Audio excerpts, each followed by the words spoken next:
নমস্কার, কণা school diary থেকে আমি আশিস কণা। আমি প্রথমে জানাই সবাইকে দুর্গা পুজোর প্রীতি ও শুভেচ্ছা, অভিনন্দন ও অনেক অনেক ভালোবাসা। তো আমি এই পুজোর কয়েকদিনের জন্য কয়েকটা রান্না আপনাদের সামনে তুলে ধরছি। তো আগের দিন আমি দেখিয়েছি ষষ্ঠীর দিন অনেক নিরামিষ খান, তার জন্যে আমি নিরামিষভাবে ফুলকপি রেজালা দেখিয়েছি, সেটা আপনারা চাইলে দেখে নেবেন।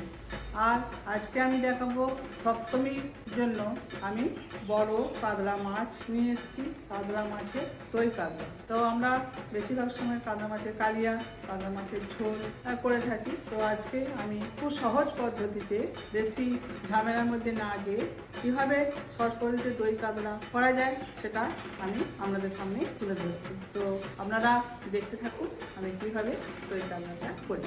আমি এই দই কাতলা বানাবার জন্য আমি কয়েকটা কাতলা মাছের পিস নিয়েছি। একটু বড় সাইজের কাটা আছে মাছগুলো, টাটকা কাতলা মাছ। এটা আমি একটু আগে থেকে নুন হলুদ দিয়ে ম্যারিনেট করে আমি রেখে নিয়েছি। প্রথমে সাদা তেলে আমি একটু বেরেস্তা করে নেবো। এই পেঁয়াজের এটুকু বেরেস্তা হলেই আমার হয়ে যাবে। তো তার জন্য আমি কড়াতে সাদা তেল আমি দিচ্ছি। দেখুন আমি বেশ খানিকটা সাদা তেল দিয়ে দিলাম।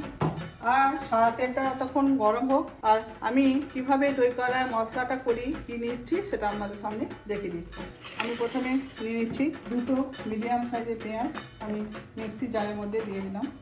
সেভাবে আমি সহজভাবে আপনাদের সামনে দেখাচ্ছি। 4 কোয়া মতো রসুন কুচিয়ে নেওয়া আছে, এটা দিলাম। দুটো কাঁচা লঙ্কা, এই যে একটু পোস্ত আছে 1 চামচের মতো, আর 5টা মতো কাজু আছে। আমি এগুলো সব একসঙ্গে দিয়ে দিচ্ছি। 1/2 ইঞ্চি মতো আদা টুকরো এটা দিয়ে দিলাম। এবার এটা আমি একটা পেস্ট করে নেব। এখানে আমি বেরেস্তাটা এবার ভেজে নিচ্ছি।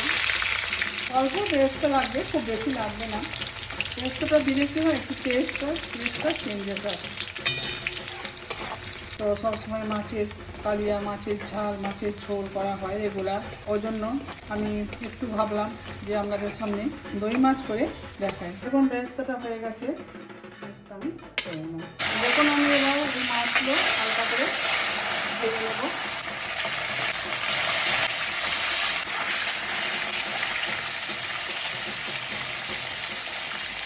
মাছগুলো ভেজে তুলে নিয়েছি। এরপর আমি এর মধ্যে ফোড়ন দিচ্ছি। তেজপাতা, 3টে লবঙ্গ, 2টা এলাচ, একটা শুকনো লঙ্কা আর 1 টুকরো দারচিনি, এটা দিয়ে দিলাম। আমি পেস্টটা করে রেখেছি, পেস্টের মধ্যে দিয়ে দেবো। এটা ভালোভাবে নেড়ে যেতে হবে, কেননা যেহেতু এর মধ্যে কাজু দেওয়া আছে, তলায় লেগে যেতে পারে। মশলাটা ভালোভাবে কষিয়ে নিতে হবে।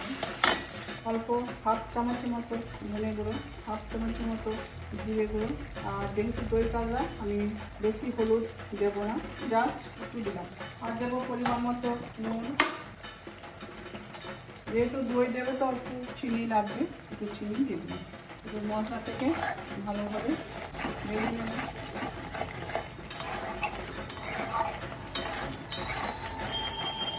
দেখুন মশলা থেকে তেল ছেড়ে দিয়েছে।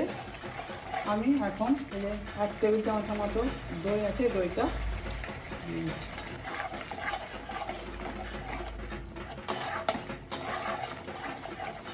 দেখুন কত সুন্দর আমার মশলাটা হয়ে গেছে। এরপর আমি জল দিয়ে দিচ্ছি পরিমাণ মতো।